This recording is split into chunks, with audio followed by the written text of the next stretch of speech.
Yes. Hey folks, welcome to the DarkHorse podcast live stream number 197. I am Dr. Bret Weinstein. This is Dr. Heather Hine. No, I did not stumble on your name. I stumbled on whether or not to say the next thing, and it just happened to come right before I delivered your name. But believe me, your name, I got this one wired. I can't even spell it. Yeah, I know. I know. Yeah. Yeah. So anyway, we are here. I was laughing at your timing, at the intentional halting timing. nature Yes. of the timing, mhm. which is actually an indicator that things are very far off in the universe and that I am doing extra processing so that I do not end up removed from the discussion. Indeed. Yes. Here we are, 197. 197. Prime. Prime number. Prime number. You can look for factors as much as you want. You're not going to find them. There are two, and we know what they are. Mm-hmm. Indeed. Please join us on Rumble. And if you're watching live at the watch party at Locals, join us at Locals anyway. We've got private Q&A that we just did a couple days ago. We're going to do some AMAs from our travels upcoming, I think, at least one.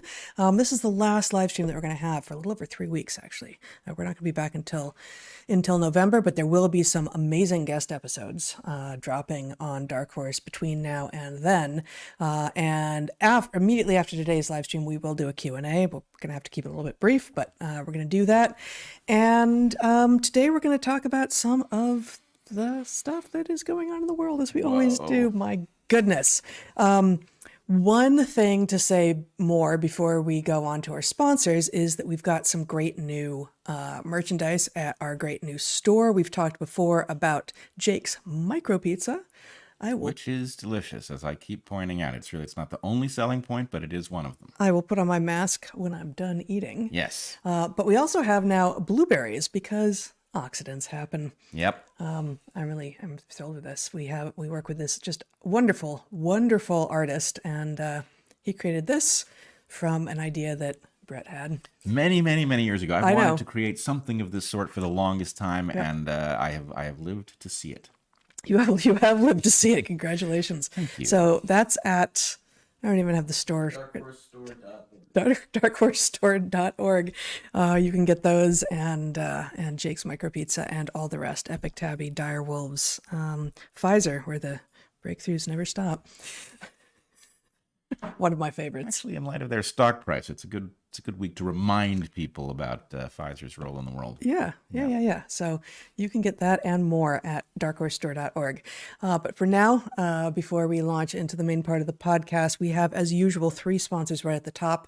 We choose them carefully. We say no to many who approach us just because they're not a fit, or we don't feel like we can really be honestly vouching for their products or their services. So you know that if you are hearing us talk about it, and we provide absolutely zero sponsored content except for these 3 ads at the top of the show. If you're watching, you will always see that green perimeter on the screen when we are reading ads, and the beginning and the end of the ads are marked by a tone. So that's how you know that we are reading ads, but they are ones that we truly vouch for. So without further ado, our sponsors this week are the wellness company Hillsdale College and Uncruise. We are so pleased to have as our first sponsor this week, The Wellness Company. World-renowned experts like Dr. Peter McCullough have partnered with The Wellness Company to create real change in healthcare. They offer a wide variety of supplements and services, including telehealth, emergency medical kits, which include ivermectin, and teams of medical professionals that can assist in helping patients kick the pharmaceutical habit with their Freedom from Pharma program. And there's a typo in there, and a little editing on the fly here. God. Okay. Now they are awesome. The script that I wrote based on what they sent me, not so much, but that has nothing to do with them. Teams of medical professionals, as I said, this is the wellness company that can assist helping patients kick the pharmaceutical habit with their program that they call Freedom from Pharma. The Wellness Company has all sorts of useful and important products. Personally, I'm a fan of their Mito support. Mito is in mitochondria, which is formulated to provide energy, both physical and mental. And their Spike support formula is their most popular product. It's useful not only for those who have been vaccinated, but for anyone who may be suffering from long COVID as well. As the Wellness Company says on their website, if you're looking to, quote, get back to that pre-COVID feeling, their Spike support formula can help. Spike support is made with a combination of natural ingredients like nattokinase, dandelion root extract, selenium, black sativa extract, Irish sea moss, and green tea extract. These ingredients all contain immune-boosting capabilities, and the nattokinase specifically has been used by Japanese people for decades because of its ability to dissolve blood clots. But more recently, nattokinase has been shown to be able to break down spike proteins in the bloodstream and even block them from binding to cells. Dr. McCullough says, quote, "Out of all the available therapies I've used in my practice and among all the proposed detoxification agents, I believe nattokinase and related peptides hold the greatest promise for patients at this time," end quote. Whether you've taken the vaccine or just had COVID, if you're concerned about circulating spike proteins, go to twc.health/darkhorse and use code DARKHORSE to save 15% on your first order. That's TWC, stands for The Wellness Company, twc.health/darkhorse, and use code DARKHORSE to save 15% off. Such an interesting moment that we have people formulating bad stuff that gets into us either because it's contagious or because they inject it into you, and then we have other people figuring out how to undo the harm. Wow. Not a battle I saw coming. Creating antidotes for medicine. Yeah. Creating antidotes to medicine. That's an interesting way to put it. And the Wellness Company is doing just that. Our second sponsor this week is Hillsdale College, another kind of antidote to its existing, to the structure that it appears to be part of, creating an antidote to standard higher ed. To the gain of function that is taking place inside the academy. Oh, man. Yeah, since 1844, Hillsdale College has been providing an education that focuses on freedom and character. At Hillsdale, they believe that a virtuous citizen is the best defense for liberty, and now they've taken some of their core classes and made them available online for free for anyone who wants to learn. So many people look back on their college education, whether it was yesterday or decades ago, and wonder what they learned. Some people wish they had focused on the things they were interested in, rather than what they were told they needed for a successful career. Hillsdale's new online courses allow people to do just that. Time and technology have changed a lot of things, but they have not changed basic, fundamental truths about the world and our place in it. Hillsdale College's online courses range widely. There are several on the Constitution and on Congress, the presidency, and the Supreme Court. There are great books courses, as well as courses focusing on the works of C.S. Lewis, Mark Twain, Shakespeare, and Jane Austen. There are history classes from ancient Christianity to the rise and fall of the Roman Republic to the Second World War, and even classes on math and logic from Euclid to modern geometry, and one on the great principles of chemistry. And they've got a few more online around what it means to be a good citizen and how that has changed over time, which are looking really interesting. There are 39 free courses to choose from. They're self-paced, so you can start whenever you want. You can start right now. It's everything you need all in one place with no long-term commitment. Learn when and where you want. Enroll now in Hillsdale's Not-for-Credit online courses program. It's free, it's fun, and it will change the way you understand our country, the world, and your place in it. Go right now to hillsdale.edu/darkhorse to enroll. There's no cost and it's easy to get started. That's hillsdale.edu/darkhorse to register. Once more, hillsdale.edu/darkhorse. Great moment to take a course on the Constitution with Indeed. The political party in power, persecuting their enemies using the courts, and then getting gag orders to prevent those who are being persecuted from discussing their persecution. It's really a moment to remind yourself of what might be in that Constitution and what it is supposed to do to prevent moments like this. It would seem that many view it as a fair weather document, to be invoked only when things are good and no one really needs its protections very much. Yeah, it's a parasol, not an umbrella, is what they're saying. And frankly, I don't think that's true. Okay. Our final sponsor this week is Uncruise Small Ship Adventures. Uncruise explores by sea and by land. They have boats that hold orders of magnitude fewer people than most cruise boats, and they take their passengers to some of the world's most magnificent places. Panama and Costa Rica, Galapagos, the Sea of Cortez in Mexico, Alaska, and even our own backyard, the San Juan Islands. When Uncruise first approached us, we were skeptical. Our standards for travel, and especially anything bordering on adventure travel, are very high. We have years of experience leading trips to the scablands of eastern Washington and the Columbia River Gorge, as well as the Andean Paramo, Galapagos, and the Amazon. We know most trips do not meet expectations. Uncruise, in contrast, exceeds expectations spectacularly. The small boats of Uncruise allow passengers to get real deep experience. Their largest boat can accommodate a mere 86 guests. The boats of Uncruise take small groups of people to places that larger boats can't go. and excursions are designed to bring people into deep nature without destroying it. When we spoke to the CEO, Dan Blanchard, we discovered that we shared an ethos, the value of wild, roadless nature, of exploration and observation. We took an uncruised, week-long trip through the inland waters of southeast Alaska in early May and were blown away by what we saw and what we were able to do. We saw sea otters with their pups, mountain goats, eagles in their nests, brown and black bears, puffins, orcas, humpbacks, Arctic terns, too many species to list, and mile after mile of the most breathtaking scenery. Each day we got off the boat to hike or kayak, and the crew and naturalist guides were, to a person, kind, knowledgeable, and enthusiastic. The food was surprisingly good, and food preferences and sensitivities were handled perfectly. Every sailing with Uncruise is all-inclusive. Transportation, drinks, farm-to-table cuisine, daily excursions, everything is included. Uncruise understands that the boat is just a tool. Their small ship cruises take guests through communities and locales on the ground so that they can have actual experiences. Uncruise is giving DarkHorse listeners a fantastic deal. $500 off their current cruises,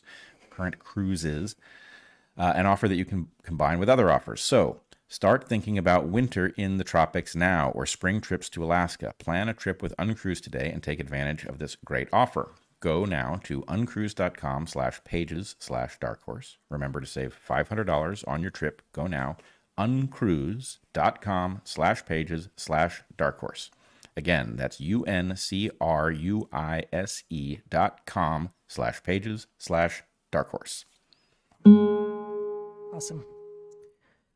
So we're going to spend a little bit of time first today, I think, maybe largely, maybe entirely, discussing a WHO document that is being proposed to amend a 2005 document that has long been in existence, which John Campbell, awesome John Campbell, recently did a 20-minute video discussing, which is how you came to be aware of it, which is how I came to be aware of it. I was aware of it before from a number of people's work, Meryl Nass included, but I was drawn rapidly back to a consideration of where this process was and what its implications were by John Campbell's excellent video, in which he largely turns over the mic to a member of Parliament, I believe, in the EU. Yeah. So we're going to end up going through this document a bit, but you can show my screen here for a moment. And this is, again, out of the WHO, the World Health Organization, an article-by-article compilation of proposed amendments to the international health regulations, which again were official as of 2005, submitted in accordance with decision WHA 75, parentheses 9, 2022. So this is this document, which we're going to go through some, lists not the entire 2005 international health regulations as produced by the WHO, but just the proposed changes, both deletions and additions to those 2005 regulations as recently proposed by WHO associated countries. So I wanted to say something. It's a strange thing to say in light of the fact that we haven't even talked about what's here yet. But I'm going to make the argument that you are supposed to be having a reaction to this already. That the presentation, the name, all of it is supposed to cause you to think that this is boring, this is remote, this probably doesn't have a meaning because the ability of the WHO to do things that actually result in some important distinction in what I do and don't have to do at home is it's pretty unlikely. And so anyway, you're supposed to decide that you don't have the bandwidth for this because it's probably somebody else's job. You don't have the expertise. It's not interesting, and there's too much going on. And that is masking what I would argue is one of the two most important things taking place in the world at this moment. One of them obviously on everybody's mind, which is the crisis in the Middle East and what implication it has for the globe, frankly. But the other one is this, and if that surprises you, that's something you may not have even heard about, or if you've heard about it, you've already put it aside because it doesn't sound important, then you got another thing coming, because what's actually here is spectacular in terms of the proposal to planet Earth that it really proposes. Yes, indeed. So let us begin first with just a couple of statements that are in the video that John Campbell largely shows in this video. So this is a speech by Philipp Kruse, a Swiss lawyer who was involved in the Citizens Initiative, reacting to this at the European. He was speaking at the European Parliament for the ECI Citizens Initiative to challenge the WHO on their pandemic treaty. So I think I said he was a member of Parliament, but he's a lawyer speaking in Parliament. Yeah, he's a lawyer speaking in Parliament at the Health and Democracy Conference on the 13th of September of this year. So this is a month ago now already at the EU Parliament in Strasbourg. And we will, of course, share the link to the John Campbell video. But before we get to what the proposed changes are, let's jump to lawyer Kruse's arguments about what these proposed changes lead to, in which, quote, he says, the result is already predefined by one sole authority on the planet, that one sole authority being the WHO. If these amendments are accepted, which at the moment it looks like they're going to be. We have 6-7 months before the vote actually happens in May of 2024, I believe. The timeline having been radically shortened, that's Yes. one of the messages in this speech, is that the timeline went from 24 months to 12 months, and we're already a couple months into that. Well, if you cared about not having this happen, you would have found the document in the basement below the stairs that are broken with the light off and the rats and the pit of vipers and such. Yeah, your reference to the Hitchhiker's Guide, is well taken. Yeah. So at 9:28 in the video from John Campbell, Kruse, the lawyer, says again in September at the EU Parliament meeting, without open debate, without the possibility of having different opinions, different hypotheses, different methods, there will be no science. There will be ultimately no democracy, and there will be no legal court proceedings and no justice. He is not speaking narrowly. He is speaking as broadly as he could possibly speak. He is speaking about no science, no democracy, no legal court proceedings, no justice in the world if these amendments to this 2005 WHO document are accepted. Now, I would advise people to think about that claim and imagine what would have to be true in this document for that claim not to be a preposterous exaggeration. That's the key. Yes. Further, he says, quote, we will not be asked, we have not been informed, and there will be a process of automatic enactment of the international health regulation. This is about as severe a violation of the principle of informed consent as possible. This principle doesn't exist only on the individual level, it exists also for democracies as a whole. The self-determination of the people is one of the founding principles of the United Nations in Article 1 of the Founding Charter of 1946. And finally, one more short quote from, again, this is the lawyer, Philipp Kruse, speaking at the September 2023 EU Parliament meeting in Strasbourg, quote, it will be the WHO that determines under which legal status we have to live. That means that the power will not be any more in the hands of the people. Therefore, these regulations have to be stopped immediately. And we haven't walked through yet what they may include, but we're going to do a bit of that here. Yeah, maybe we should talk a little bit about that, and then we can try to put it in context. Do you want to talk about the provisions? Sure. Okay. So here again, and you can show my screen now, Zach. This is the WHO document, the proposed amendments to the international health regulations, which were ratified, I guess, in 2005, which have been submitted to be voted on in May, I believe, of next year of 2024. So in this document does not include everything that would be in the resulting document. It only includes recommended deletions, which are strike-throughs, and recommended additions, which are in bold, and then they use ellipses. They use 3 dots where they are skipping over parts of the document that have not changed from the original 2005 document. So let's just start with Article 1, which is a place that John Campbell also spends some time. Article 1, definitions, in which we are defining what health products are, which later on the WHO wants to grant itself the right to force these on nation states and the people therein. Health products include medicines, vaccines, medical devices, diagnostics, assistive products, cell and gene-based therapies, and other health technologies, but not limited to this course. And although we don't have all of the text here, the standing recommendation, as originally reflected in the 2005 document, means non-binding advice issued by the WHO for specific ongoing public health risks. And the temporary recommendation means non-binding advice issued by the WHO pursuant to Article 15, et cetera, et cetera. But in the proposed amendment, the word non-binding is deleted. So the WHO would add specificity around what health products include, cell and gene-based therapies, vaccines, etc., and render their advice binding. Because if it's not non-binding, it's binding.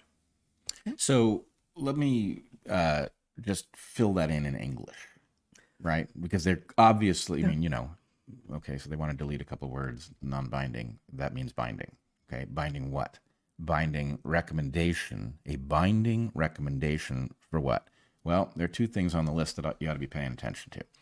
One, I mean, you ought to pay attention to them all, but in particular, vaccines and gene therapies.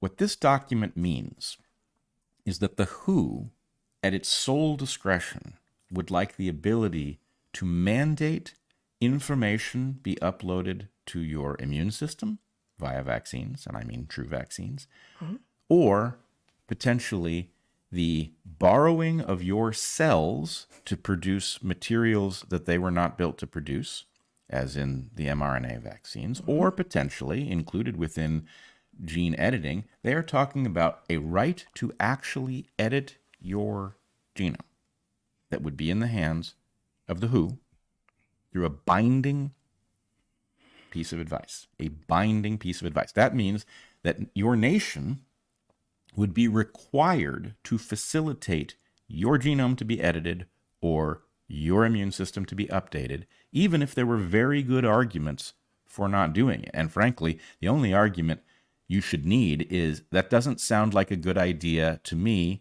I don't want it. Yeah. Right? Informed consent is sacrosanct. As I pointed out here, as we pointed out months ago, we literally hung 7 doctors for violating this principle, even though it had not yet been codified. It's that clear. Yep. And yet here the WHO wants the power to force edits onto your genome or to force updates into your immune system. This is beyond insane. This could not possibly be more dystopian. And that's just Article 1. And that's just Article 1. Article 2, which is about scope and purpose. I'm going to try to read it in its original and then read it in its updated form here. What's on screen, you can show the screen here, has both interwoven. Let's see if I can do this. The original from 2005 of Article 2, Scope and Purpose of the WHO's document reads, the purpose and scope of these regulations are to prevent, protect against, control, and provide a public health response to the international spread of disease in ways that are commensurate with and restricted to public health risk, and which avoid unnecessary interference with international traffic and trade. The recommended changes of Article 2, Scope and Purpose of the WHO's document reads, the purpose and scope of these regulations are to prevent, protect against, prepare, control, and provide a public health response to the international spread of diseases, including through health systems' readiness and resilience, in ways that are commensurate with and restricted to all risks with a potential to impact public health, and which avoid unnecessary interference with international traffic, livelihoods, human rights, and equitable access to health products and healthcare technologies and know-how. The big change there is we went from public health risk to all risks with a potential to impact public health. Who will be the ones deciding whether or not there's a potential to impact public health? Well, I imagine that would also be the WHO, wouldn't it? The WHO, and I would point out that the nature of public health, which we will get back to here at some point, is such that it's almost inconceivable that anything could be excluded.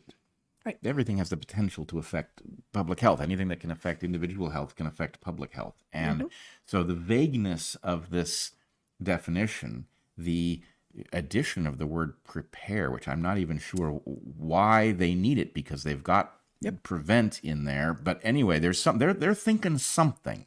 They want the ability, even when it's not happening, to say, here's a mandate because we are going to be prepared that it will happen, which I would tell you should echo. You should now think of that paragraph that these gain-of-function maniacs always use to justify their work about the fact that increased human contact with nature is meaning that the likelihood of a zoonotic disease leaping out of nature and causing a major human pandemic is blah, blah, blah, blah, blah. Therefore, we must get ahead of this thing by studying the X, Y, and Z in the laboratory and enhancing the pathogenicity of these things so that we know what to do if they ever become really pathogenic, right? That bullshit paragraph that they use to, to hoodwink people or to excuse themselves or whatever it is that they do fits exactly with this justification. The point is, we better, maybe they want to mandate some genetic edits now for a pandemic that it isn't, but that they can talk themselves into imagining could happen. Yep. Right? There's nothing here to prevent them from doing that. No, there is nothing here to prevent them from doing that. And I actually wanted to point out that the very first paragraph of this document, which I just scrolled by, I didn't even show you guys, specifies that what this document is an article-by-article compilation of the proposed amendments as authorized by the submitting member states in the 6 official languages without attribution of the proposals to the member states proposing them. So we have a number of changes to this document, which has been effectively, again, I don't know if ratified is the right word, but I'll use it here, by the WHO in 2005. A number of member states have proposed everything from banal to insidious changes, and we can't see who made what suggestions. So we have no idea what is actually moving behind the scenes. We know what we've got in front of us, but we don't know, it would be very useful to know if all of the proposed changes of a type were coming out of a particular country, for instance. Actually, it's a great point, and I think this eluded me entirely. But the idea that one of the evergreen portions of our failure globally involves things driving things that are supposed to be controlling them. That regulatory capture always looks like this, where the regulator is doing the bidding of the regulated. And because everything is labeled in some way, it's misleading. You can't tell that the FDA is downstream of Pfizer, for example. Right. And in this case, the point is, okay, so maybe some state is actually staging a coup on other states through the WHO. The WHO is going to carve this thing out, and it sounds like the WHO is this rogue agency, but the point is maybe, the WHO belongs to somebody, and this is state A capturing the right to manipulate the citizens of state B via the WHO, right? In the same way, we see with these global financial organizations that manipulate through loans and debt. Right. And anonymity can be a important, indeed necessary tool when it comes to things like whistleblowing. But transparency in a document like this would seem to be far more important. And even if you don't want to have it in this document, there should be a parallel document wherein we, the people, can see who it is has proposed the various changes. Yeah, it's really even hard to construct a valid argument. It's not like it's easier to read. I mean, you don't want to be bothered with those things, Bret. Yes, I do, like immediately. But it's really, honestly, I struggle to find an argument for anonymity in this context that isn't laughable on its face. I agree. Okay, we're not actually going to go through all, however many dozens of principles there are, but we are going to go briefly touch on many of them. And as you might expect, at the top of the document, the changes are bigger and grander and more outstanding than down lower. So Article 3, read before, the implementation of these regulations shall be with full respect for the dignity, human rights, and fundamental freedoms of persons. Now, it is being proposed that it shall read, the implementation of these regulations shall be based on the principles of equity, inclusivity, coherence, and in accordance with their common but differentiated responsibilities of the state's parties, taking into consideration their social economic development, yada, yada, yada.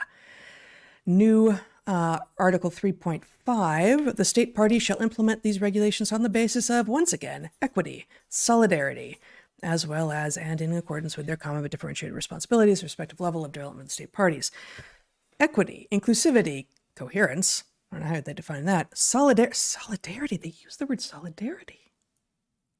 So, and we will see the very last article that I will point us to after we go through some number of the rest of these, we will see how their focus on equity will manifest. One of the ways that they are actually admitting that it will manifest.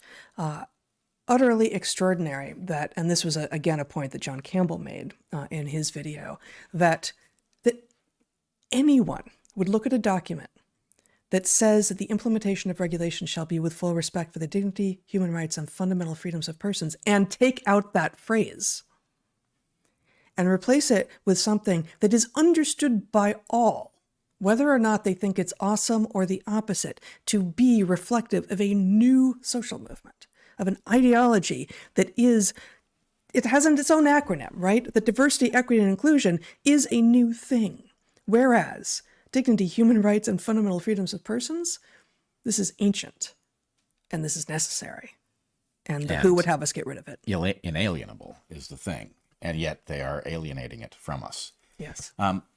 So I see a couple things there. One, I find it insane that diversity, equity, and inclusion would rear its ugly head in this place. I guess I can't be terribly surprised because everything awful is going to be included here. But I also see the game theory, and it's terrifying.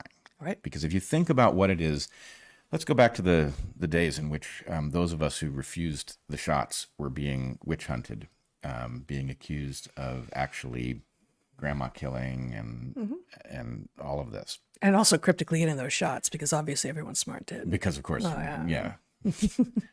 Whatever that witch hunting phase was, the underlying argument that these people were making, which is one that we have to confront, there's a component of it that's true, but the extrapolation is dead wrong. The component of it that's true is that in an epidemiological context, the individual who opts out of the shot, if you're one individual and you opt out of a shot that actually works, you get the benefit of everybody else having taken the risk of the shot, and you don't take the risk, and you get the benefit of the immunity because the population is immune. So let's just take that as an abstract hypothetical. Using this argument, they can override informed consent directly, because the idea is you don't have the right to opt out because other people from disadvantaged groups or whatever it is opted in. So we are going to force you to take a risk that actually is not matched with any benefit that you might personally get, because you're obligated to roll the dice. You're obligated to play this game of roulette with the others, right? And that is the most obscene abuse of the idea of equity, but yet they're setting us up for it. It's clear that that is available to them as an argument, and that the argument, if you say, no, I don't want that shot, it's not good for me, this is a disease I'm not in danger of, and that shot is not nearly well enough, understand, the point is, guess what? Those things are all irrelevant because everybody else picked up the gun and pointed at themselves and pulled the trigger. Your turn. Yes. Right? Yes. And I'm sorry, no. Yes. Yes, no. Yes, no. Kind of the era, isn't it? Yeah. Yeah, it is. It's very California. Yeah, no. Yeah, no. Okay, Article 5 is devoted to surveillance, which it always was, I guess. But even just the title of it. So those of you who are multitasking, A, multitasking is impossible. Please be careful. And B, yes, that's what I said. Pay attention, okay? Surveillance. What the hell is surveillance doing in a document about public health? Well, you can see where this is going, can't you? So the following sentence remains unchanged from the original 2005. 1. Each state party shall develop, strengthen, and maintain as soon as possible, but no later than 5 years from the entry into force of these regulations for that state party, the capacity to detect, assess, notify, and report events in accordance with these regulations as specified in Annex 1. There's a lot here. It's all about surveillance, some of which would be warranted by a actually healthy and functioning and not evil public health apparatus. Wait. Depends what you mean by surveillance. If we're talking So about... they are not using it in the sense that we are understanding it. And they are not trying to use it in the sense of... Well, it's there. Yeah. It may not be in that under that heading, but it's there, as we will get to. So just one, because there's a lot, we could be spending many hours on this document. The one that I chose to highlight here is their new paragraph 5 of this. This was Amendment 5 to strengthen the central role of national health authorities in management and coordination with political, intersectoral, interministerial, and multi-level authorities for timely and coordinated surveillance and response in accordance with the international health risk indicated by the IHR, thereby consolidating the central role of national health authorities in multi-level management and coordination. What could go wrong? Yeah, they're commandeering control of your nation's public health apparatus. So the point is they are decapitating the apparatus that is supposed to be protecting the population, and they are putting it under WHO control. Yes. No nation shall be sovereign, and no human being shall be sovereign. This is a direct attack on sovereignty in the most profound ways. Your constitution is subordinate to this document, which overrides it. Yes.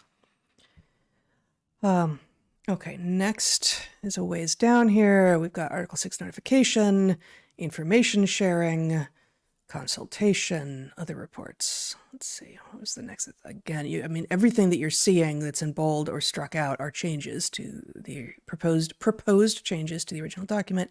I believe Article 13 is the next place that I was going to show you something. Yeah. Okay. So Article 13 is broadly on public health response.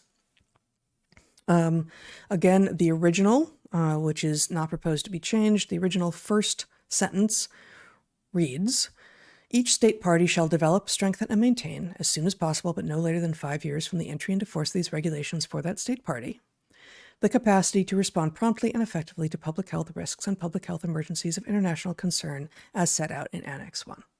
Okay. Again, how is it that public health risks and public health emergencies are being determined? It is not any longer entirely by the states. It is by the WHO. And here we have one of the changes, one of the many changes to Article 13 as described in this document. 3. The World Health Organization shall, in its allocation plan for health products, inter alia, identify and prioritize the recipients of health products, including health workers, frontline workers, and vulnerable populations, and determine the required quantity of healthcare products for effective distribution to the recipients across states parties. The WHO would decide how much of the health products, again, which includes everything from presumably actually important and necessary medicines to gene therapies, how much of each goes to individual states, and the rubrics that they are using are now not human dignity and individual freedom, but things like equity and inclusion. So you have a provision here that actually speaks to, this is going to sound overwrought, but I think probably as people are detecting the number of sneaky and very important provisions here, maybe people are catching on. Mm-hmm. There's a kind of implication of a need for medical communism here. So you can imagine a circumstance in which your nation, let's say, it stockpiles materials that would be necessary in case of a something. Yep. And then the WHO decides that those materials are better applied elsewhere in the globe, and the fact that you have paid for them and voted for wise people who have collected them or whatever doesn't matter, because the WHO decides that, somebody else deserves them more. Now, of course, there's no mechanism for preventing the capture of this apparatus so that those materials might end up to, those who have corrupted the system. That's where they're likely to go. But yep. So this can happen in both directions. They can mandate bad stuff onto you. They can take good stuff from you. And just think, we have now a history in which, for example, I learned from Zev Zelenko before he died that the Netanyahu government destroyed a warehouse of hydroxychloroquine before, at the early stages of the pandemic. Now, imagine that the idea was hydroxychloroquine was not desired to be available for some reason. And the idea is, oh, well, we can just simply transfer it away to where it's more useful. We can decide that there's a danger of a malaria outbreak somewhere, and we can arrange to have it all stockpiled somewhere that you can't get access to it. The ability of provisions like this to rearrange the materials of the world so that you just simply can't defend yourself is utterly profound. Yeah. I don't know. I don't have any idea of what the implications are for a nation state that creates the goods themselves. Are they to be required to share them under the equitable rules decided by the WHO, or are they to be allowed to keep what they make for their own citizens? I don't know. Let's put it this way: the MO of the authoritarians who are arranging to reorganize the rights that we have according to their new rules, what they are doing is they are hoarding discretion. They are carving out provisions that allow them to dictate anything at any moment. And the basic point is they would like every liberty and they would like you to have none. And what they will do is they will then give you as a privilege what was once your right, so you won't detect that this is happening. Life will go on like normal until they need something. And then the point is, oh, well, but you signed up for this WHO treaty. No, I didn't. Yes, you did. You did because your nation did. Agreed to it. Really? And they most did? people, sorry. Why didn't I hear about it? And the answer is you didn't hear about it because it was too boring for anybody to report. And it was designed to be too boring for anybody to report. And so you just didn't know. But yeah, you did sign up for this. This is actually your representatives let this happen. And in terms of day-to-day life, you said it, but it will be invisible to people until it's not. But at that point, it will be too late, precisely because the change will not register, because what is now your right will, by accepting, if these changes are accepted in May of 2024 by the nation states who would vote on them, then what are currently your rights have become privileges, which are granted by the beneficence of the WHO, as opposed to which are yours because you have autonomy as a free human being. I'm speechless. It's awful. Yeah, if this document doesn't leave you speechless, you haven't read it carefully enough. Yeah. For these the proposed changes to the document. So go ahead. Well, I was going to say, I was just going to go to the next one, Article 18, which actually, it's not the changes that surprised me. It's worth noting how many things the WHO already had in the original 2005 document. How much sovereignty we gave up without ever knowing it happened. Exactly. Can we go there next? And then, Yeah. So Article 18, recommendations with respect to persons, baggage, cargo, containers, conveyances, goods, and postal parcels. We'll just stick to one, which is recommendations issued by the WHO to states parties with respect to persons, and it's almost identical list to number 2, which is baggage, cargo, containers, conveyances, goods, and postal parcels. But with regard to persons, recommendations may include the following: no specific health measures are advised. Obviously, it seems a strange thing to have to mention. Review travel history in affected areas. Review proof of medical examination and any laboratory analysis. Review medical examinations, review proof of vaccination or other prophylaxis, or require vaccination or other prophylaxis, place suspect persons under public health observation, implement quarantine or other health measures for suspect persons, implement isolation and treatment where necessary of affected persons, implement tracing of contacts of suspect or affected persons, refuse entry of suspect and affected persons, refuse entry of unaffected persons to affected areas, and implement exit screening and/or restrictions on persons from affected areas. And we've experienced some of these, right? We have traveled in places where we have been required. Actually, I'm not sure. No, at national boundaries as well, but more actually at a military checkpoint in the Amazon where we were required to show proof of yellow fever vaccination within the nation state of Ecuador. And given what we at least understood then, about the prevalence of yellow fever and the safety and efficacy of the yellow fever vaccine, and and what I am still certain of, the direness of the disease that is yellow fever. That seemed legitimate, but that actually was outside the purview of what this is anyway, because that wasn't a state border, a nation state border. I wanted to just, as an exercise, get people to start thinking. People who write constitutions have to think very carefully about how that document functions in a world that they cannot know because it hasn't happened yet. This document? No. People who write a good constitution. Oh, okay. The founders. Yeah. And, our founders screwed some stuff up. They put priorities on some things that were looming large in their mind that were less of an issue in the future. And they did really, really well. They did it much better than one would imagine. They beat the odds substantially. So I'm not giving them any hard time. I'm just saying it's inherent that you will have a misprioritization just based on where you are in history. Mm-hmm. The exercise involves saying, okay, what scenario can I imagine? And what would it do with this provision, this right I'm carving out? How will that thing go wrong in an environment that I can't know anything about? And we have to do that with a document like this. We have to say, well, what could fall under this that you would not see coming? And I just want to point something out. Good.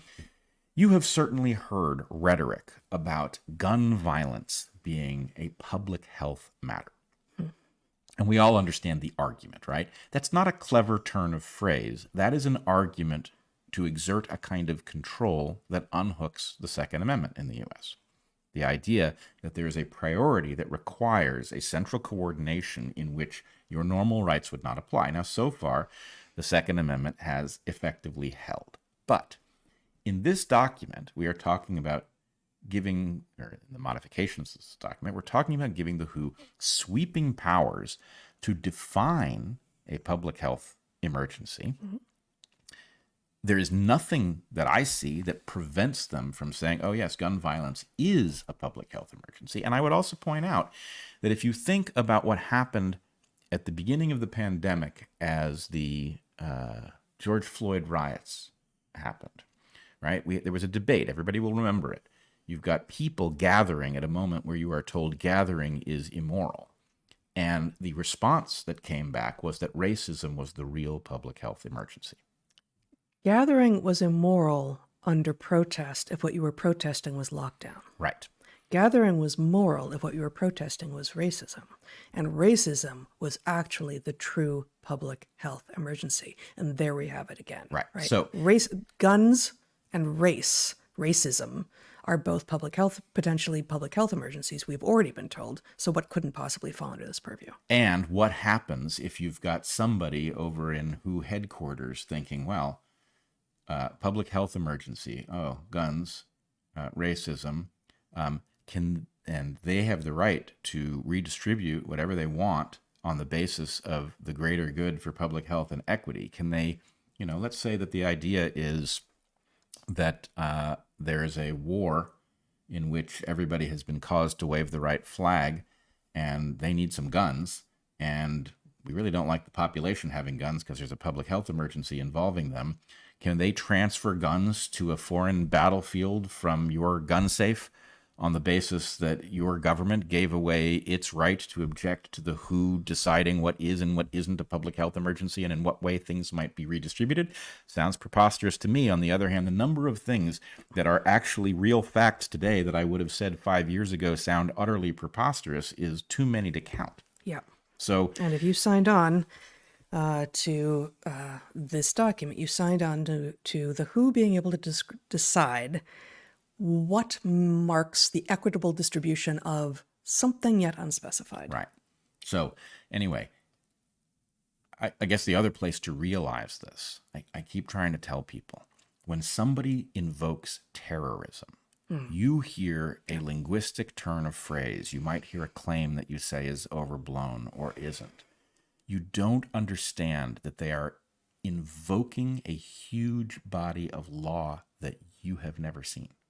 The idea that someone, if they say, malinformation terrorism, that sounds like they've gone stupid and they're saying silly things. No, they're actually defining people as not entitled to constitutional rights because of some definition about information that's true but causes you to distrust your government. You're now a terrorist, right? What they are saying is, actually, we now have the right to do anything to you based on our sole judgment that you fall in this category that we made up, right?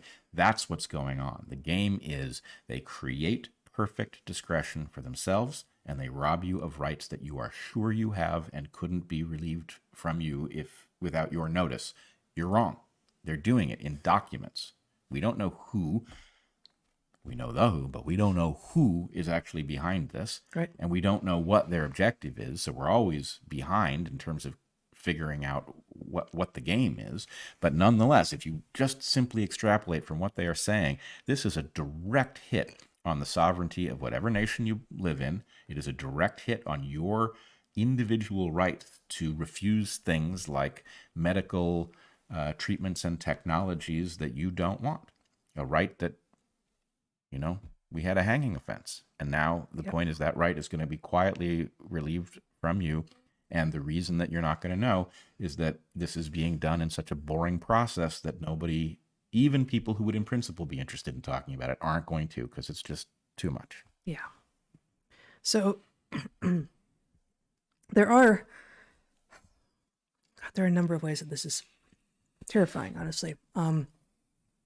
Article 23, the next one I wanted to mention, is about health measures on arrival and departure. And so this is about what they can require of you and about showing your papers. And, papers, please. No. Show your papers. Papers. Is a trope which everyone recognizes. And even though everyone recognizes that now and everyone has always recognized that, we know that we're going to have to show our passport when we cross international borders. And we have known, as anyone will have if they crossed international borders to particular places or from particular places, that we would also have to show that yellow vaccine card, right? Demonstrating that we had been vaccinated against a few things that were required to go into a few countries. Which didn't strike me until recently as obviously problematic. Mm-hmm. It does now. But it's not only because the people who are asking us to show our papers aren't trustworthy, which they have completely demonstrated that they're not, in terms of when they will use their authority for good or ill, but also what has been clear forever, but which COVID put into stark relief, the would-be health products, again, which includes everything from medicines and vaccines to gene therapies and cellular therapies, are built on a system, a medical system that does not understand what humans are or what evolution is or what it would mean to actually diagnose and treat to cure as opposed to keep you a patient for life. So given these two sets of perverse incentives, the first is a potentially perverse incentive. The people who are getting to decide whether or not you have to show your papers may have an interest in you showing your papers when it's really about their benefit and not yours. But then the fact that the medical system is so broken that there is no reason that we should assume that they actually know what they're doing.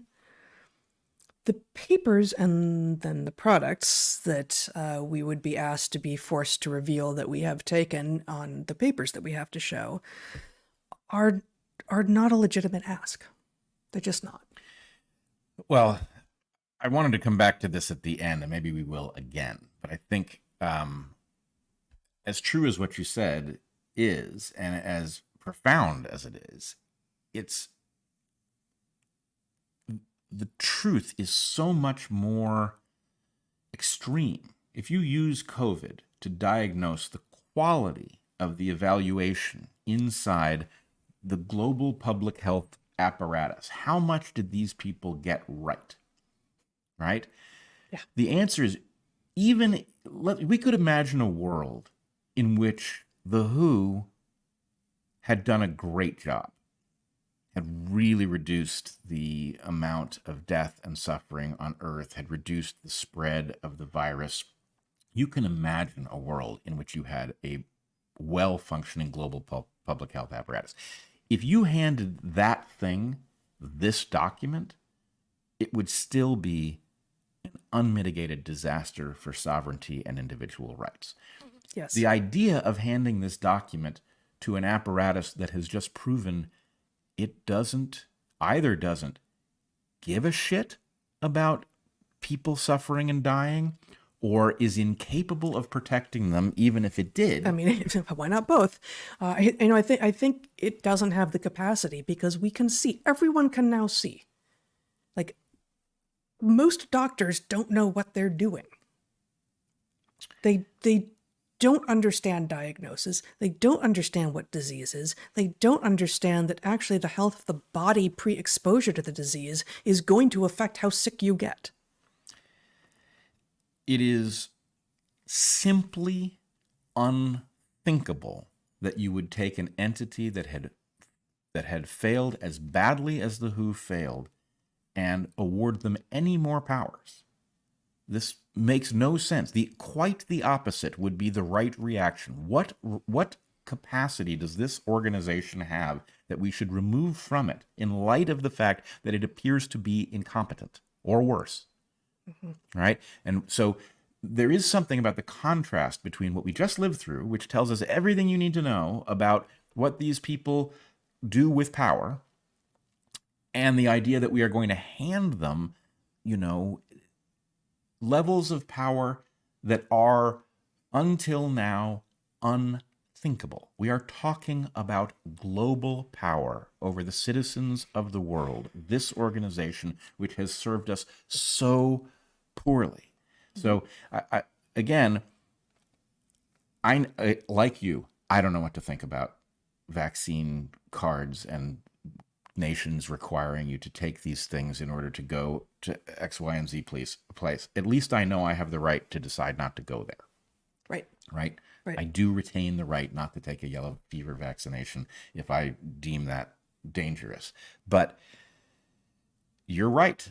The very fact that we allowed this, it's not that there's no way it could work that would make sense and protect your rights, but the idea that we just simply accepted it, like so many things, right? I accepted vaccination. We accepted vaccination for our kids, and it's not that there's anything wrong with the idea. Not COVID.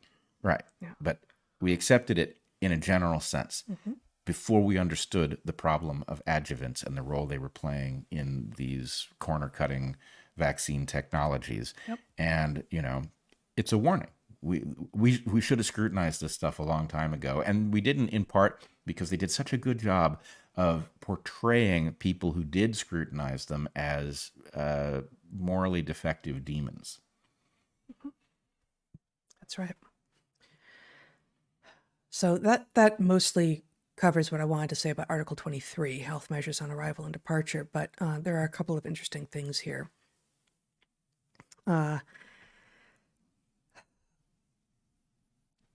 Including documents containing information for a lab test, so things that you might be asked to show upon arriving or departing from some sovereign state, but how sovereign anymore if the WHO is declaring what it can tell the sovereign state to require of people visiting, including documents containing information for a lab test in digital or physical format, including documents containing information on a laboratory test for a pathogen and or information on vaccination against a disease, including those provided at the request of the state party in a digital or electronic form.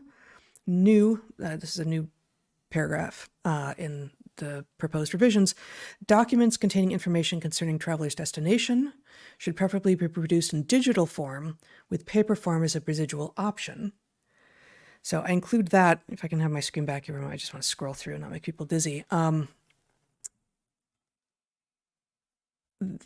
They are talking about requiring all sorts of things. Here, you can show my screen again here. This is Article 35, several down. Health documents may be produced in digital or paper form. So they want the documents saying where you're going to preferably be in digital form.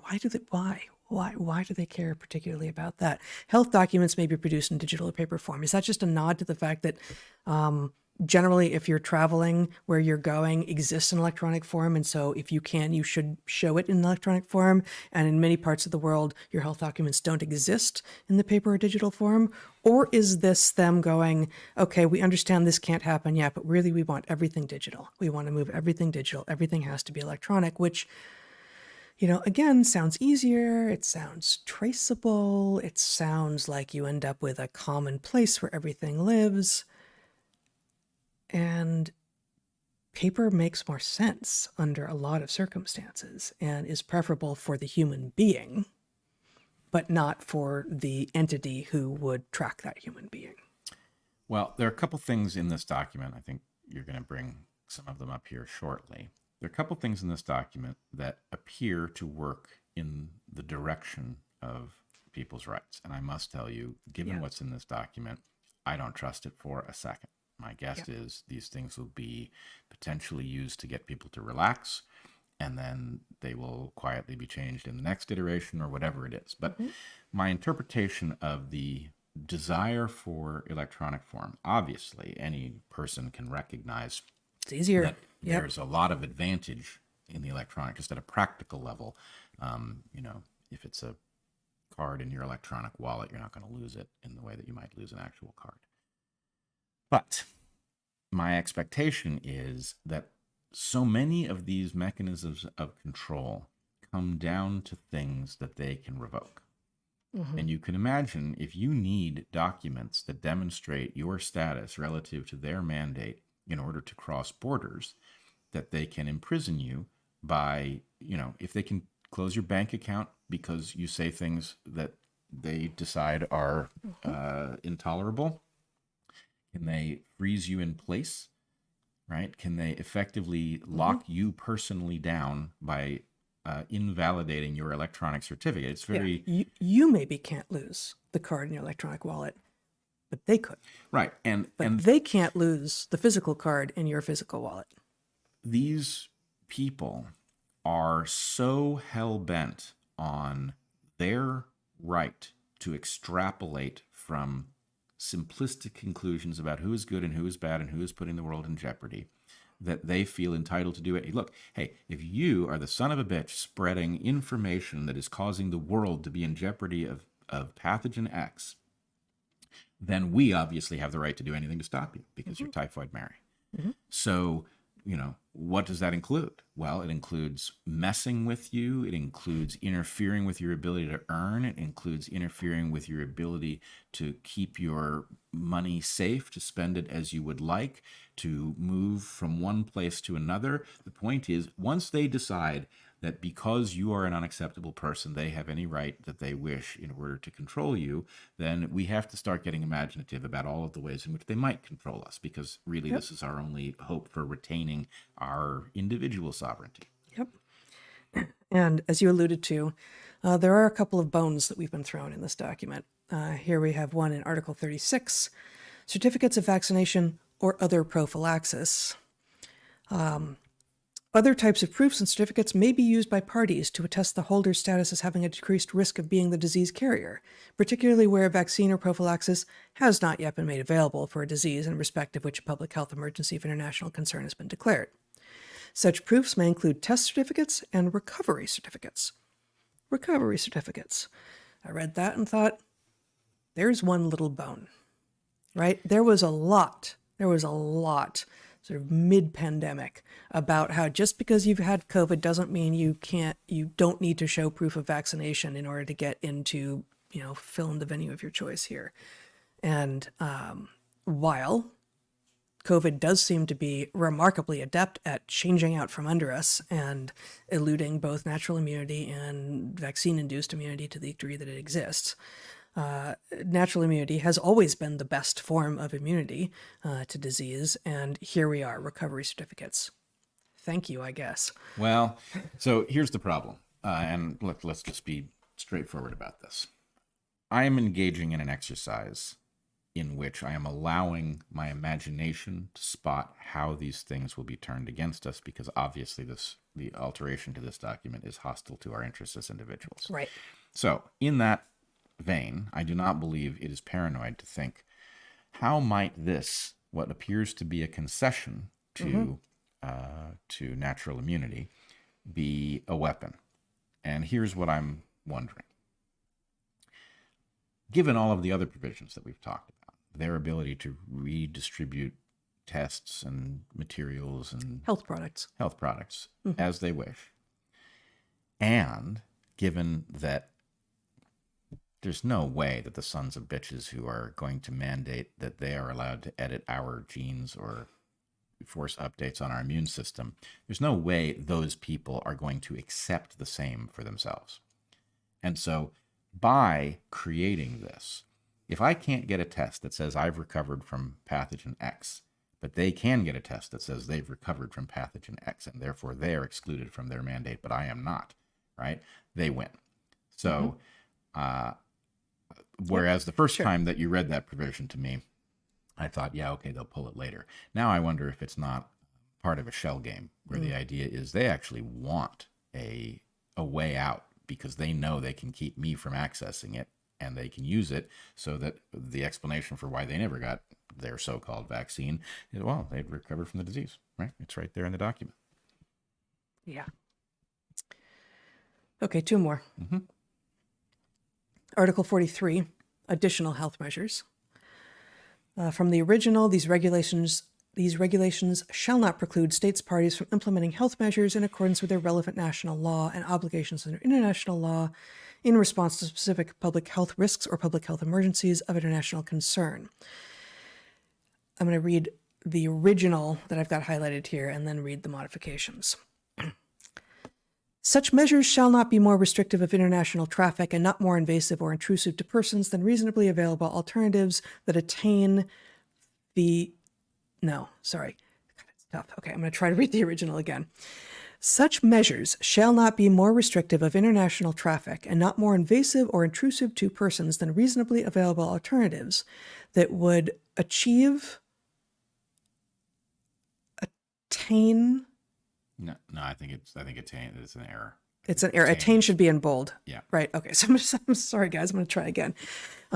Such measures shall not be more restrictive of international traffic and not more invasive or intrusive to persons than reasonably available alternatives that would achieve the appropriate level of health protection. Achieve the appropriate level of health protection, as it read in the original 2005 document. Proposed amendments.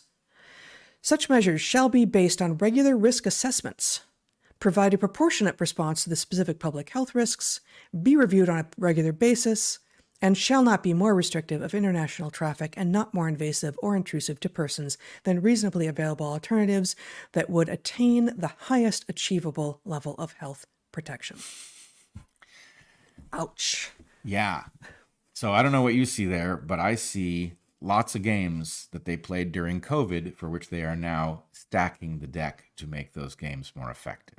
And that would achieve the appropriate level of health protection. Appropriate's also gameable, right? It's subjective, but would attain the highest achievable level. Right. Oh, yes, I know you've tried, but you haven't gone as high as you can. And we are here to tell you what the highest achievable level is and to enforce that. Well, I take it as a little bit more specific. If the point is appropriate protection could be achieved by a great many approaches. Highest is by definition one.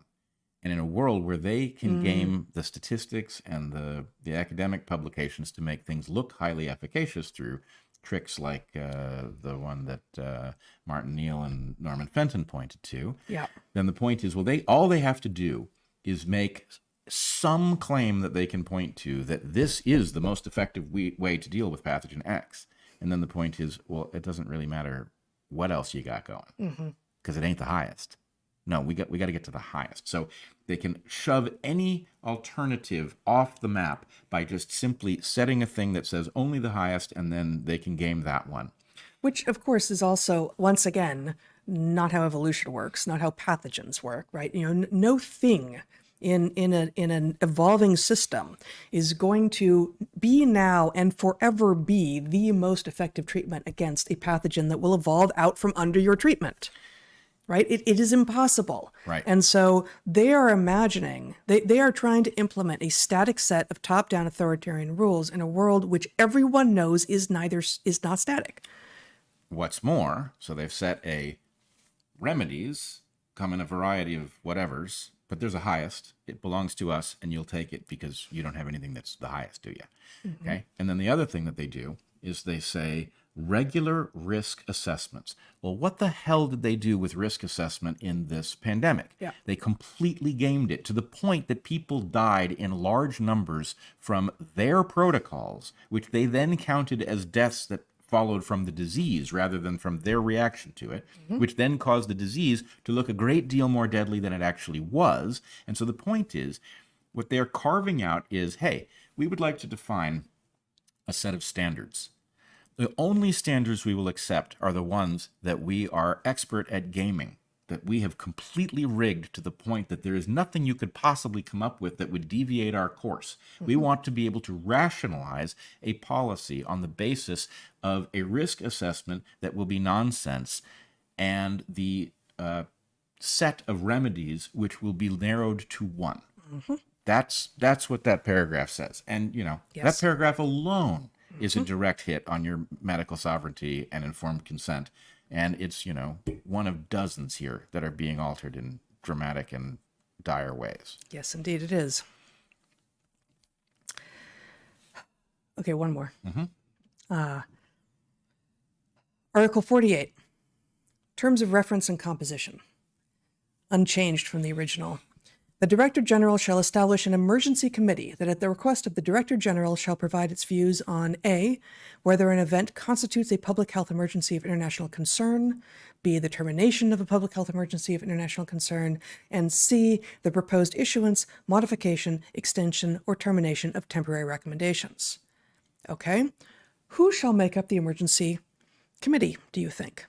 Again, unchanged from the original 2005 document. The Director General shall select the members of the Emergency Committee on the basis of the expertise and experience required for any particular session and with due regard to the principles of equitable geographic representation. Proposed modifications. The Director General shall select the members of the Emergency Committee on the basis of the expertise and experience required for any particular session and with due regard to the principles of equitable age, gender and geographical representation, and gender balance, and require training in these regulations before participation. In an emergency, they need to form a committee that is gender balanced because that's what the world looks like. Because having a committee that thinks it's a small world ride at Disneyland is more important than actually getting the best possible people together in a room to figure out what is going on. Maybe all the best people to figure out a particular health risk that is happening, maybe because it's actually affecting mostly women, are all women. Maybe it's mostly men. Either way, the idea that an equitable age and gender distribution and then specifying gender balance is part of this, they just revealed even more of their cards. This is unbelievable. It's an unthinkable priority. It's literally unthinkable. The idea that you are going to prioritize the rights to be in the room over the rights of planet Earth to get the best possible expertise that it could possibly gather it's batshit crazy. And I don't even know what they got hiding over in age space. Like, are they going to ask 5-year-olds? Like, it's one thing to point to, the U.S. and the politicians be like, for frick's sake, boomers move along, right? But it's quite another thing to say equitable age. From what to what? What are your max and min on that? So, again, hoarding discretion is what they're doing. Right. So imagine that you're going to put a bunch of parameters.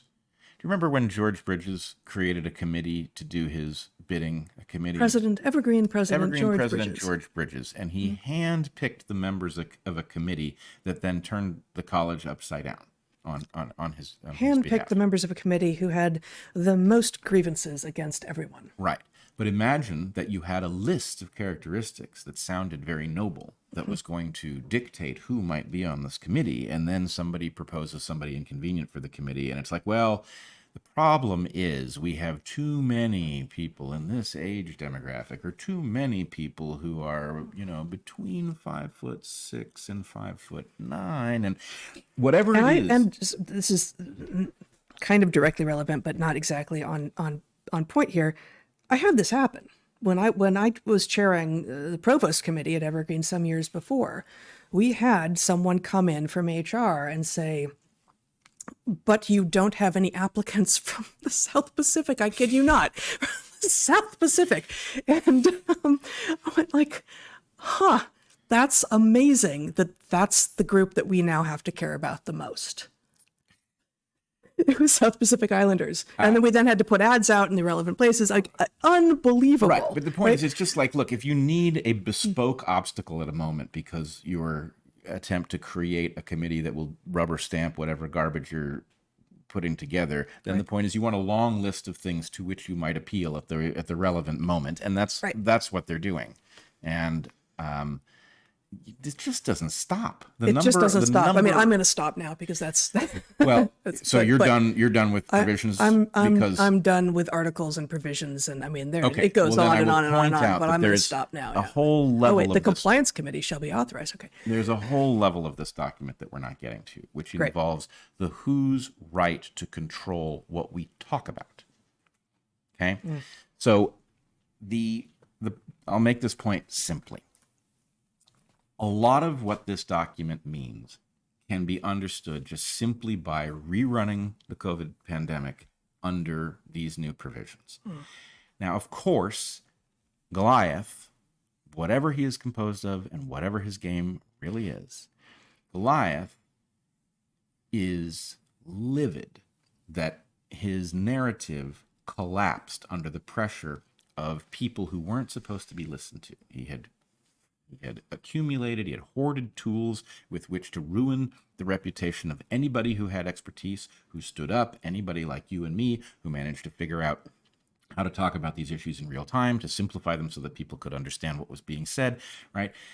He knew that he owned all the properties needed to ruin us, and it didn't work. And what happened is his narrative completely collapsed. And I will point out, we have currently something like a 2% acceptance rate of the new boosters for COVID. 2? I believe so. Wow. And Pfizer's stock price is in collapse. Okay.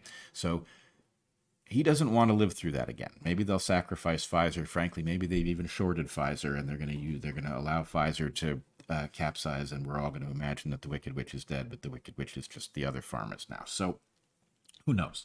But we beat their narrative with basically what I would argue are grassroots institutions that sprung up to discuss the failures of the established institutions. That's what happened. It happened in places it shouldn't have happened. It happened on podcasts, which are not the appropriate place to be discussing science at this level, but nonetheless, it had to be done somewhere. So speakeasies happened.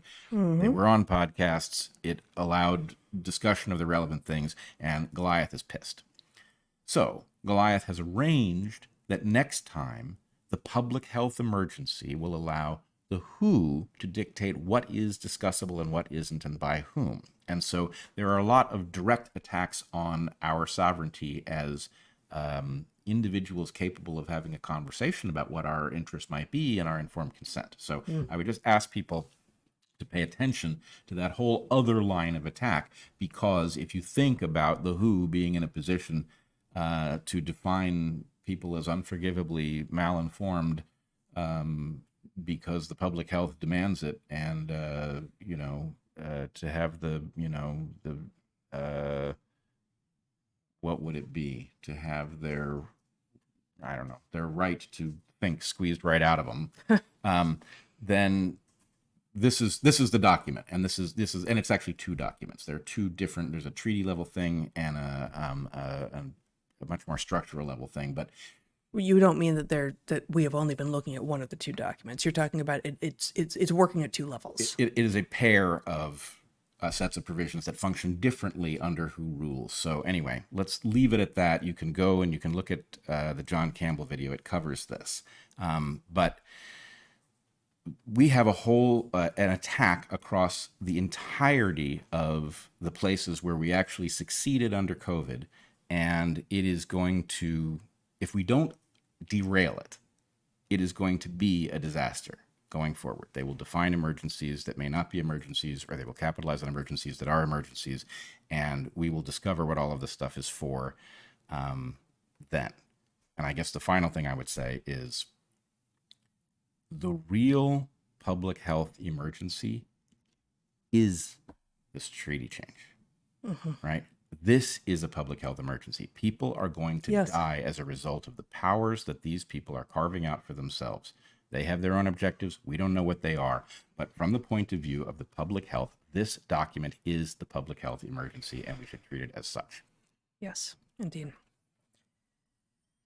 Well, should we stop there and go to our Q&A, or do you have some, you want to touch a few more things? A couple more things that we should talk about. All right. One, in thinking about a great many issues in the last week, I came up with something that I thought was useful, and people will find it irresistible to map it onto the current crisis. I would be lying if I didn't think it did map onto the current crisis, but it is much more general and much more useful because it is not specifically about the current crisis. So, Zach, would you show my tweet of this? Okay, so I said, the formula, a complex story suddenly becomes the irresistible focus of public attention. Most people have no background knowledge about the relevant influences, technical aspects, or hidden stakeholders. The story has an intuitive human element, a moral dimension that forces everyone to react. Complexity is artificially reduced to a binary choice. Those who explore extra dimensions, notice inconsistencies, or apply historical lessons are publicly punished for an inferred moral defect. Those who have fallen for the false dichotomy pile on, intimidating and isolating those who reject the simplification. Now, I think that this is actually a pretty good map of their playbook. That there are forces that want us to do things. They are incapable of manipulating us individually. So what they do is they get us to do their bidding for them, right? We are swept into things for reasons that we think we understand, and we do not understand what else is in play. And I do want to point out one thing about the barbaric Hamas attacks and the way that they fit with this. And I'm a little hesitant to do it because I don't really want to pollute the observation about this pattern with the particulars of any story. But one thing that I think is causing people not to think carefully in the current crisis is that there is one layer of it that is actually unusually perfectly clear, right? There is no ambiguity whatsoever about the evil of Hamas. Hamas made certain that we would understand that. They bent over backwards to make sure that we saw it with our own eyes, and they were so over the top in their barbarity that any person who doesn't get it, any person who is not perfectly horrified at the idea of the way some of the victims died is just simply an incomplete person. There's no way you could understand what took place at the hands of Hamas. There's no nuance there. None. They made sure of it. And on the other hand, the victims were overwhelmingly just citizens, right? It wasn't even, there was no parsing. It wasn't even that they went after men, right? These were just citizens, men, women, children, innocent people going about their lives who came into contact with absolute monsters. And it is that simplicity, that layer that has no need for nuance. There is no nuance. Anybody who's arguing for nuance at that layer is just, I mean, I don't even know how to describe the failure of anybody who is attempting to apply nuance to that layer. But my point is, the human mind is not good at dealing with a situation in which there is a layer that is so black and white and then seeing the layers in which there is something else, whatever it is. And I am watching with Yes. horror Yes. people react to the one layer that is so clear. Yes. And because of that, they are losing their capacity to think about layers that are not perfectly clear. And Yes. it is frightening, frankly. It is frightening. I have the sense that whatever we learned about mass formation, I don't think we fully get it yet.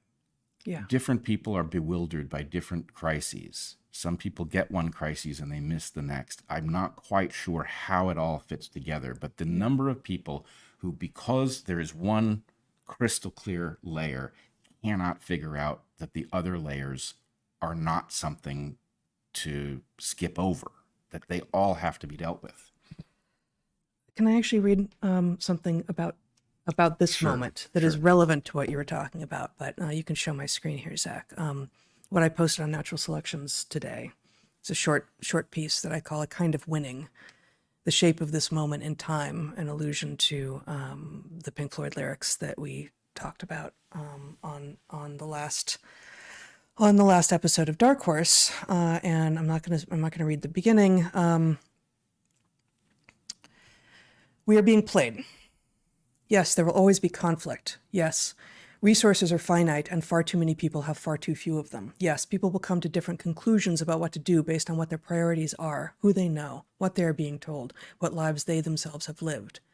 But there are forces that profit by keeping us confused, wary, and each other's throats. Those forces are profiting now. So the chaos and hysteria that is downstream of the barbaric attacks by Hamas on Israeli civilians on October 7th was predictable. People in both camps are willing to conflate civilians with the terrorist organizations or governments that claim to represent them.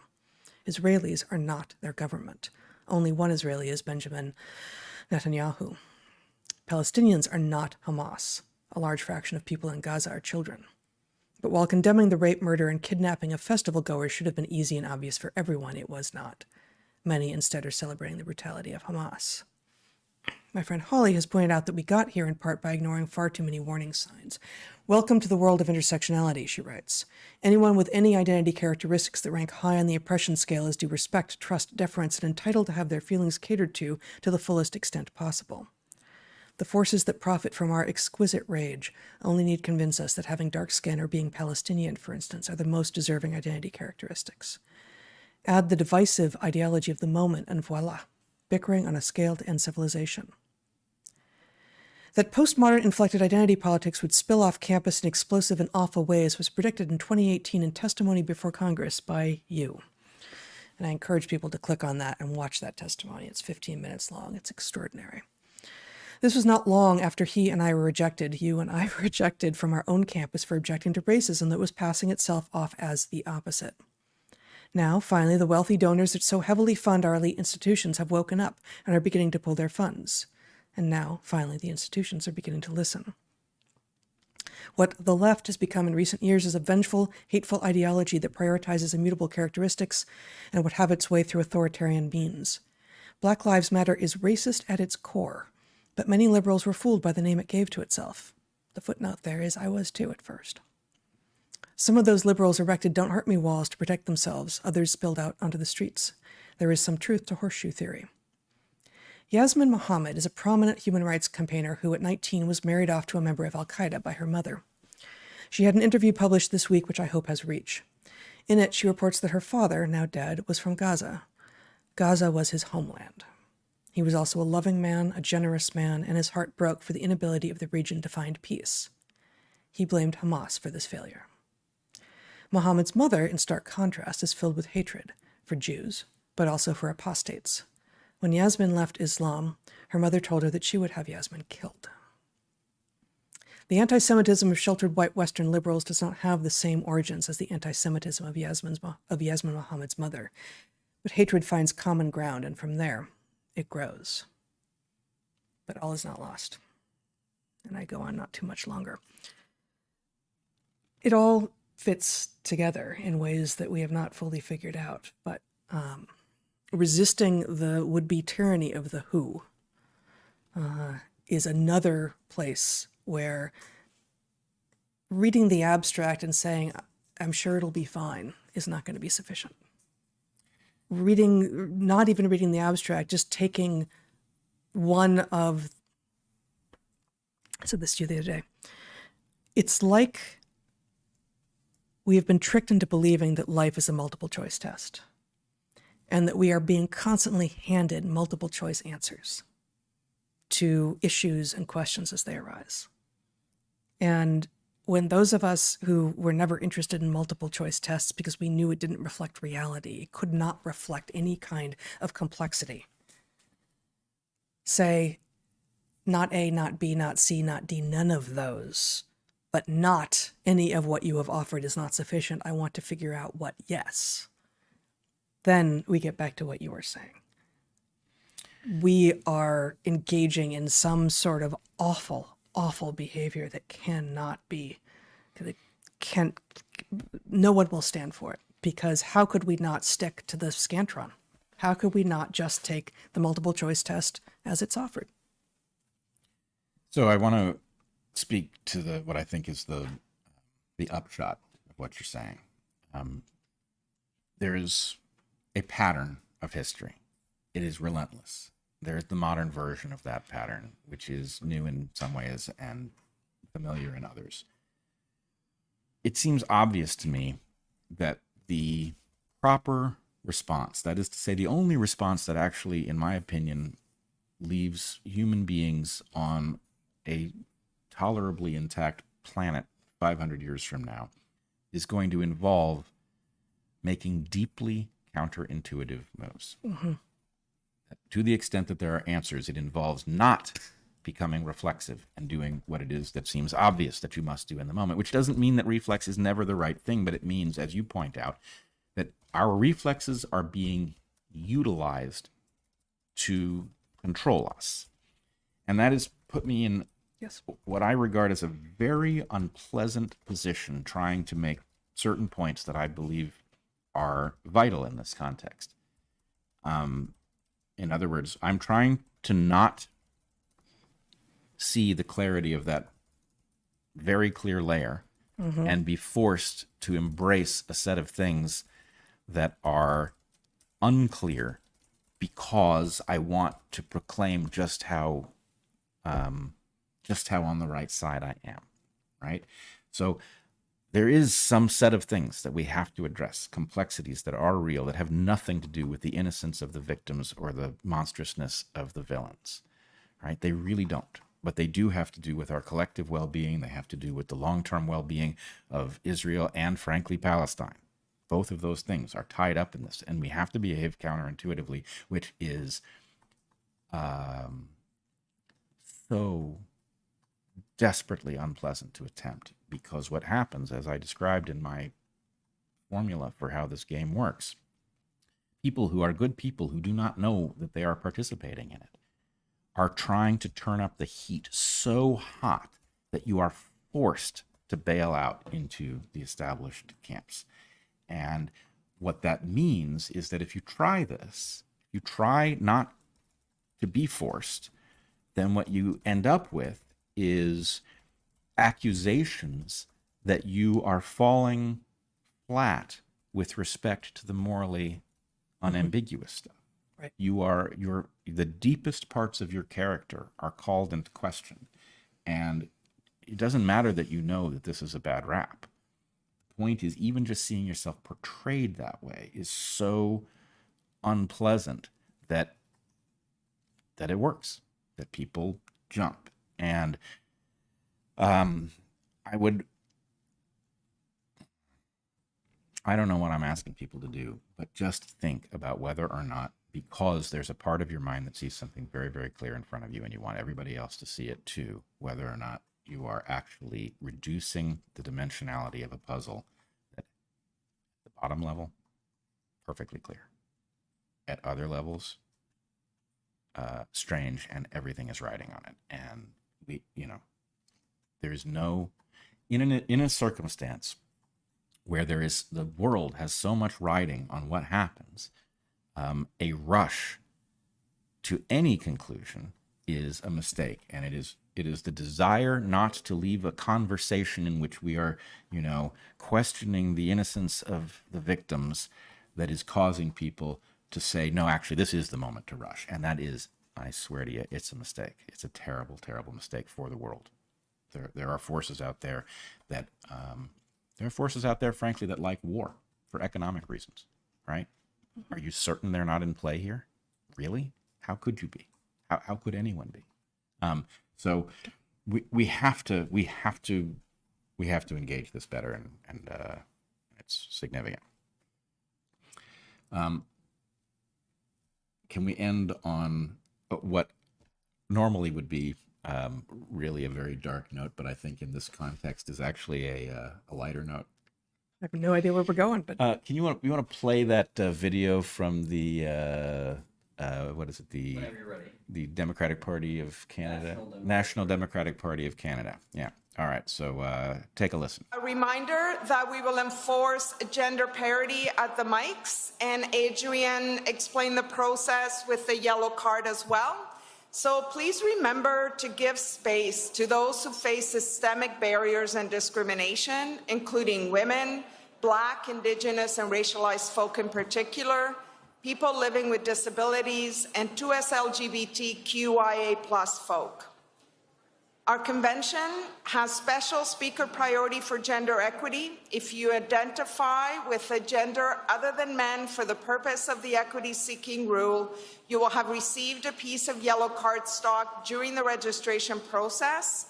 So please raise this piece of yellow cardstock when you arrive at the mic so that myself and Adrian as chairs can identify you easily. If you don't have one, there will be additional cards available at the mics. As always, if you require support, please flag a volunteer and they will be happy to assist you. As New Democrats, we strive to create inclusive spaces where everyone gets a voice at the table. There is also a roving mic for anyone with accessibility needs. So please, I think we have set up almost everyone who's got accessibility needs, but if not, please raise your hand and someone will come and help you. what about the agoraphobiacs who couldn't go out to the conference in the first place? Do they have a roving mic that roves into people's homes? I hope. I mean, and what is racialized person? Well, they racialized. Also, they started the LGBTQ acronym begins now with 2S, which yes. just, no, it's 2S. It stands for Two-Spirit, which, just in case people don't know, and I've written about this before on my Substack, is literally an invention from a conference in the 1980s. Okay, so who are these people? It's actually, we got it wrong. It is the New Democratic Party of Canada, I believe. I am not sure. Doesn't matter. Okay, Speaks for itself. she does anyway. Yes, she does. Well, so there are a couple of observations. First of all, This is now? yes, I couldn't resist. God. This caused me to want somebody to put on a comedy routine. And the comedy routine would involve a set that looks exactly like that, with a person that looks exactly like her and would say exactly what she said in exactly the way she said it. That's and it. I think it will be hilarious. But I mean, my other thought was, what is this? How will you find the talent to pull that off, though? Impossible, Yeah. but nonetheless, I can dream. That's a thought experiment. Sure. So, it's got a big budget. I hope so. But it strikes me that what am I looking at? This seems like the orientation to utopia. Right? That's what the orientation to utopia would sound like, right? And Unless you're what was it, a gender identifying as male or a something gender? yeah, unless male? you're if you identify as a gender other than male, then you can speak, and it involves something about a yellow card. Papers? Paper. Right. My other thought, which occurred to me as I was watching it, was reminding me there was something in the back of my head. I couldn't get it. Like, this reminds me of something. What does The it? movie Brazil, maybe? No. Okay. It's the movie Bananas. Oh, So for those who don't know, I feel like I must have spoken about this somewhere, but back in the early days when we got our first VCR, we had a few tapes. I don't know where they came from. One of them was the movie Bananas, and so I must have seen it a dozen times. But You're talking about in your childhood home. oh yeah, Okay. Yeah.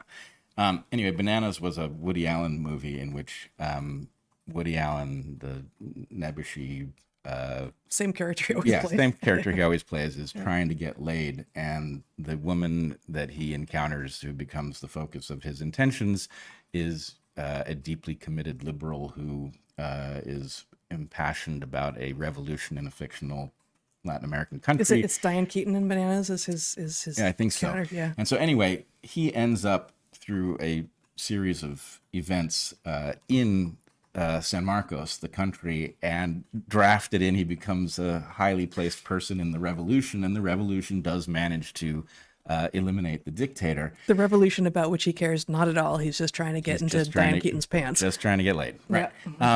Yeah.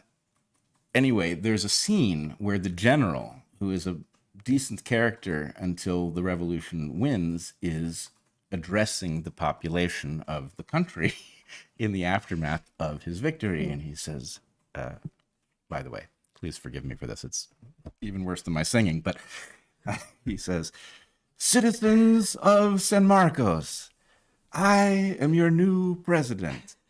From this day on, the official language of San Marcos will be Swedish." Silence! Nobody has said anything. He says, "All children under 16 years old are now 16 years old. Citizens will be required to change their underwear every half hour. Underwear will be worn on the outside so we can check." And then his second in command says from off camera, "Power has driven him mad." Well, that is what even the cadences of this woman describing the rules of whether or not you get to talk at this conference of New Democrats in Canada reminds me. So it just sounds like this speech. Power has driven them mad. Yeah. No, it has. Oh, Yep. man. Underwear will be worn on the outside so we can check. Yep. That's where we are, folks. That is where we are. That is where we are. Terrible. Yeah. But, But somehow, well, actually, you know what? I mean, forgive me for this too, but because of a very dire multi-millennium history of oppression and genocide and anti-Semitism, Jews are weird. And the ability to laugh in the most dire of circumstances is important, and one doesn't want to abuse it. But I think the recognition that this is a terrible, terrible moment in history for many reasons that are some obvious and some less so. But anyway, we need every tool at our disposal to get through it, and that includes humor. I hope I'm an honorary Jew for the moment then. Well, one of these days we are going to get to a discussion about the way culture works. Yeah. And you're not an honorary Jew. You have picked up many Jewish characteristics, and frankly, most modern Jews have picked up characteristics from other populations too that have altered the fundamental rules of how we interact with each other. This is the nature Right. of being human. I guess I will say one more thing. I spoke this morning with my oldest, dearest friend, who, like you, is Ashkenazi Jewish. And she has family in southern Israel near Gaza. And they're alive. But one of the things she said to me was, without having heard anything that you had said, or I had said, she's been staying out of media, as I think is healthy. It was so much like what we were talking about on the last shows. She said, I was talking about our upcoming travels on business, and I have to just flip a switch. I have to do something different. And she said, yes, this is all what is happening in Israel is all that many of us can think about, and many of us have loved ones who are in danger or who have actually been harmed. But if we allow ourselves to only do that, then they have won. And so there are other things that we need to do in the world. There are other things that we are about in the world. And if we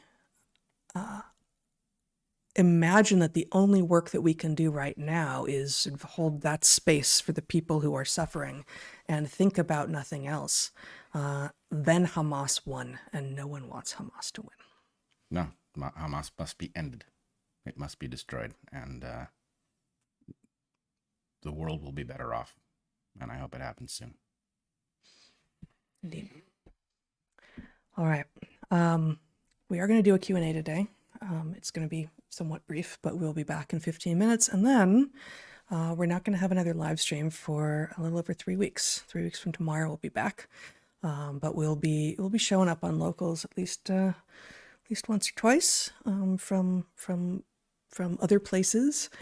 And there will be some great guest episodes dropping in the interim. So tune into those. And if you have not listened to the, I never remember her whole name. Efrat Fenixon. Efrat Fenixon episode, the conversation that you had with Efrat last week.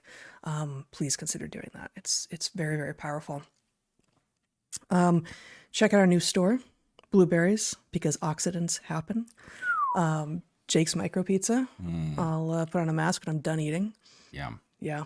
Pfizer, breakthroughs never stop. And much others as well. That's darkhorsestore.org.